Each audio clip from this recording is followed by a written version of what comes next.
What's up, everybody? It is Pastor Dre, and welcome to my podcast. We're going to entitle this From Clicks to Connection.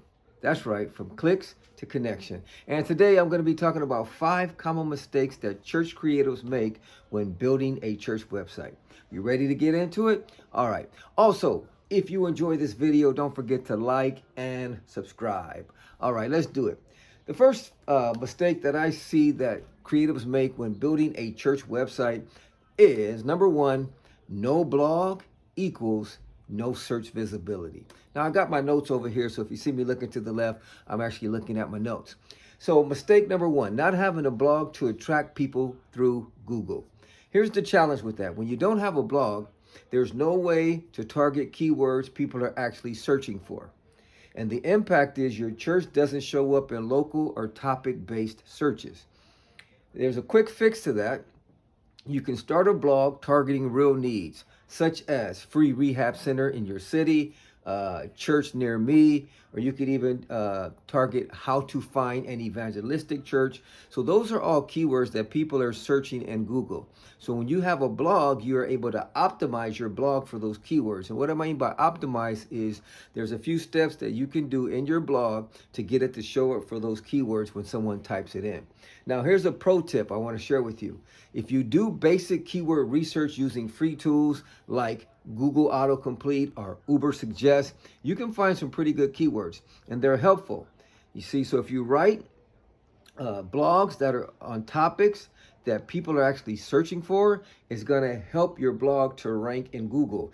Then your website is linked to your blog, right? So when they visit your blog, they could actually go to your website. And on your website, you have information on how to connect with your church. That's powerful. So mistake number one, no blog. Okay, so the pro tip is you could do basic keyword research using free tools like Google Autocomplete or Ubersuggest and write helpful biblical content that connects with searchers. All right, number two. Mistake number two is no Google Search Console, no data. Now, here's the powerful thing. Google Search Console gives you a lot of data, okay? And it is free. That's right, it's free. So the challenge when you don't have Google Search Console installed means no data-driven decisions and no insight on how people find your website. What Google Search Console does, it gives you insight on how people find your church website. Hey, that's a little rap. Let me try that again. It'll give you insight on people how, let me try it again. It'll give you insight on here we go. It'll give you insight on how people find your website, and that's pretty tight. Okay, I did it. So the challenge is no data-driven decisions means no insight to how people find your site. Now, here's the impact that it could have on your site. You miss opportunities to improve search visibility. Okay, so what Google Search Console will do, it will give you keywords that people are actually typing into Google to find your website. So then you can start looking at those keywords and start doing videos, start doing YouTube shorts, start doing blogs on those keywords. I'm telling you, it's powerful. It's powerful. And I break all this down in more detail in my live webinar. If you want to join me, it's Tuesday nights at 7 o'clock p.m. All you got to do is go to webinar.echurchdigital.com. All right. So I'm not going to get into too much detail on every topic, but these are the 5 mistakes that I see.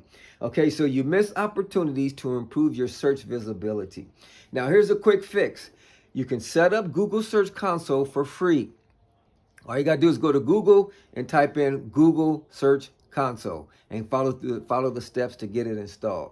If you need help, type it in the comments section. Show me how to install Google Search Console, and I have a video that walks you through step by step. Okay, so you can set up Google Search Console, which is free, and you can monitor your keyword rankings, you can monitor clicks, you can monitor impressions, and you can monitor visitor search queries that are bringing people to your website. Now, here's a pro tip on this one. Look at what people are already searching that leads them to your site and write more content on that. For example, if people are coming to my site by searching church near me, then I want to write more content on that or along that topic, or even do YouTube shorts or videos along that. If people are finding our website by looking, say, how to find a church in whatever city you're in, then you want to do that. Oh, you can get ideas of what people are typing into Google and what's bringing them to your website, and you can write more content on that. All right, let's go ahead. Mistake number 3, no contact form, no connection. What does that mean? The challenge when you don't have a contact form is people can't connect, they can't ask questions, or they can't even take the next step. What you want to do is you want to have some kind of contact form. So that way, if I have questions, I can get a hold of you. If I want to maybe plan a visit, you could have a contact form for that says name, email, address, date you plan on coming, how many are coming with you. And then you can send an autoresponder from that email or from that contact, which is powerful. All right, the impact of not having a contact form on your website is missed ministry opportunities and maybe even lost visitors to your church. Here's a quick fix. You could add a simple, mobile-friendly contact form and a clear call to action, such as need prayer, contact us, or plan a visit. Okay? Pro tip, use contact forms with auto replies to create an immediate connection with your site visitors. What do I mean by that? When you set up the contact form and they fill it out, you want to set up an autoresponder that replies to them right away saying, hey, we got your email. We're so excited for your visit to our church. Or we got your prayer request. We will be keeping you in prayer. You know, so right away you send an autoresponder just to connect with the people. That's powerful. All right, let's go to mistake number 4. No Google business profile, no local presence. Okay, so when you don't have a Google business profile listing, you're missing a lot of opportunities. Here's the challenge. Your church will not show up in Google Maps or local searches if you don't have a Google My Business. But when you have a Google My Business and someone goes to Google and they type in church near me, there's a good chance that your church will show up because you're in the Google My Business listing. And it's free. That's right. The impact of not having a Google My Business is fewer people find your church, especially on mobile. The quick fix is you set up a free Google business profile and connect it to your website. It's that simple. Pro tip, keep your service times, address, and contact info up to date. It builds trust with your potential visitors. Okay, so once again, you want to get that Google My Business profile. And tip number 5, bulletin board mindset and not an outreach mindset. I see many church websites that's treated like a bulletin board. It has a lot of church announcements, which is good. You want to keep your church announcements, but you also can use your website as an evangelistic tool. Did you know that? That's right. You can use your website as an evangelistic tool. The challenge of having like a bulletin board mindset is treating your website like a digital flyer, which is for church members only. And the impact that it could have is you miss the chance to reach people who are actually searching for answers. That's right. People are going to Google searching for answers. How to get help with alcohol addiction, how to find a church near me, or how to get help with budgeting, or whatever it may be. Imagine if you have a blog that's discussing these topics and you optimize it right, you can be a soul winner with your website. I've seen it happen.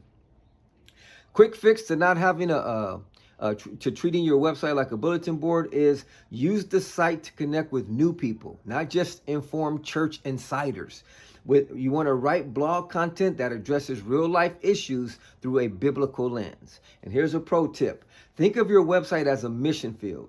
Use SEO to meet seekers where they are searching, then introduce them to Christ through your content. I've seen this happen. I oversaw the website when I was in Cape Town, South Africa, and I've seen people coming to our church because they were searching on Google for a rehab.